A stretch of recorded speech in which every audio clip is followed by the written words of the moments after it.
Hi friends, welcome to our channel Bhavani tales. ఈరోజు special మనం Sunday కదా, మార్కెట్కి డైరెక్ట్గా వెళ్ళి పండుగప్ప చేపని తీసుకుందాం. ఒక మంచి ఫిష్ సెలెక్ట్ చేసుకున్నాక అక్కడ ఫిషర్ మ్యాన్కి ఇస్తే వాళ్ళు మనకి కట్ చేసి క్లీన్ చేసి ఏ సైజులో పీసెస్ కావాలో ఇస్తారు. ఇక ఇంటికి వచ్చిన తర్వాత మన క్లీనింగ్ ప్రాసెస్ ఎలాగో ఉంటుంది. మా అమ్మ అయితే ఉప్పు పెరుగు 2 వేసి క్లీన్ చేస్తుంది. ఇలా ఉప్పు పెరుగు వేసి బాగా క్లీన్ చేయడం వల్ల మనకి నీసు వాసన అనేది పోతుంది. ఈ చేప ఫ్రైకైనా పులుసుకైనా చాలా బాగుంటుంది. ఫ్రై చేసుకోవడానికి మిడిల్ పీసెస్ చాలా బాగుంటాయి. పులుసుకి రిమైనింగ్ అన్నీ యూజ్ చేయొచ్చు. ఇక్కడ మేము 2 వేరువేరేగా మ్యారినేట్ చేస్తున్నాం. ఇక్కడ మ్యారినేట్ చేయడానికి ఉప్పు, పసుపు, కారం, garam masala, coriander powder use చేస్తున్నాం. ఇవన్నీ మా అమ్మ డైరెక్ట్గా వేస్తుంది. మనం సెపరేట్గా కలుపుకొని అన్నీ కరెక్ట్గా ఉంటే అలా కూడా మిక్స్ చేసుకోవచ్చు. జింజర్ గార్లిక్ పేస్ట్ అనేది ఆప్షనల్. ఫ్రై పీసెస్ అన్నీ బాగా మ్యారినేట్ చేసి పక్కన పెట్టుకుందాం. ఇప్పుడు మనం పులుసుకి రెడీ చేసుకుందాం. చేపల పులుసు చాలా కష్టమేమీ కాదండోయ్, చాలా ఈజీనే. జస్ట్ ప్రాసెస్ అనేది గుర్తుపెట్టుకొని ఫాలో అయిపోవడమే. ఆనియన్స్ బాగా ఫ్రై అయిన తర్వాత జింజర్ గార్లిక్ పేస్ట్ వేశాక ఉప్పు, కారం, కొరియాండర్ పౌడర్ అన్నీ వేసి బాగా ఫ్రై చేసుకోవాలి.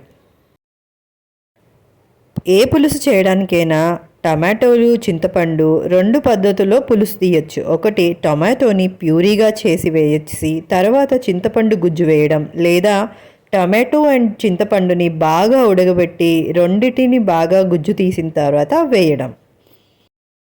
మేము ఆ రోజు ఉండే టైంని బట్టి రెండిటిలో ఏదో ఒక ప్రాసెస్ ఫాలో అవుతాం. ఇక్కడ మా అమ్మ టొమాటో ప్యూరీ వేసిన తర్వాత చింతపండు గుజ్జు వేసింది.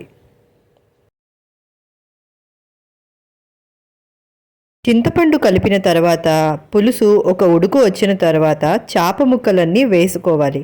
చేపలు ఎక్కువసేపు మరగక్కర్లేదు. ఒక 15 నిమిషాలు, 10 నుండి 15 నిమిషాలు బాగా మరిగితే ఆపేసుకోవచ్చు. తర్వాత పక్కన పెట్టుకోవాలి.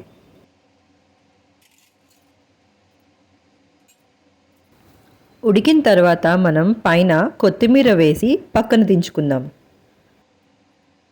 చేపల పులుసు అయిపోయిన తర్వాత 3 గంటల సేపు పక్కన పెట్టి ఆ తర్వాత తింటే చాలా బాగుంటుంది. మీరు కూడా మార్కెట్కి వెళ్ళి మంచి చేపని సెలెక్ట్ చేసుకొని పులుసు ఈ విధంగా తయారు చేసుకొని తిని ఎలా ఉందో మాకు కమెంట్స్లో చెప్పండి. పులుసు అయిపోయాక మనం ఇప్పుడు మిగిలిన చేప ముక్కల్ని ఫ్రై చేసుకుందాం. దానికోసం ఫ్రైయింగ్ ప్యాన్ తీసుకొని ఆయిల్ వేసి ఒక్కొక్క పీసెస్గా పెట్టి ఫ్రై చేయడమే. తీసావా లేదా? తీస్తాను కదా పులుసు. ఈ సౌండ్ వస్తుంది. చేపల పులుసు, చేపల ఫ్రై, పండు కప్ప చేపలు ఇగురు, చేపల ఫ్రై. ఈ సండేని టేస్టీ చేపల పులుసు ఇంకా చేపల ఫ్రైతో తిని ఎంజాయ్ చేయండి.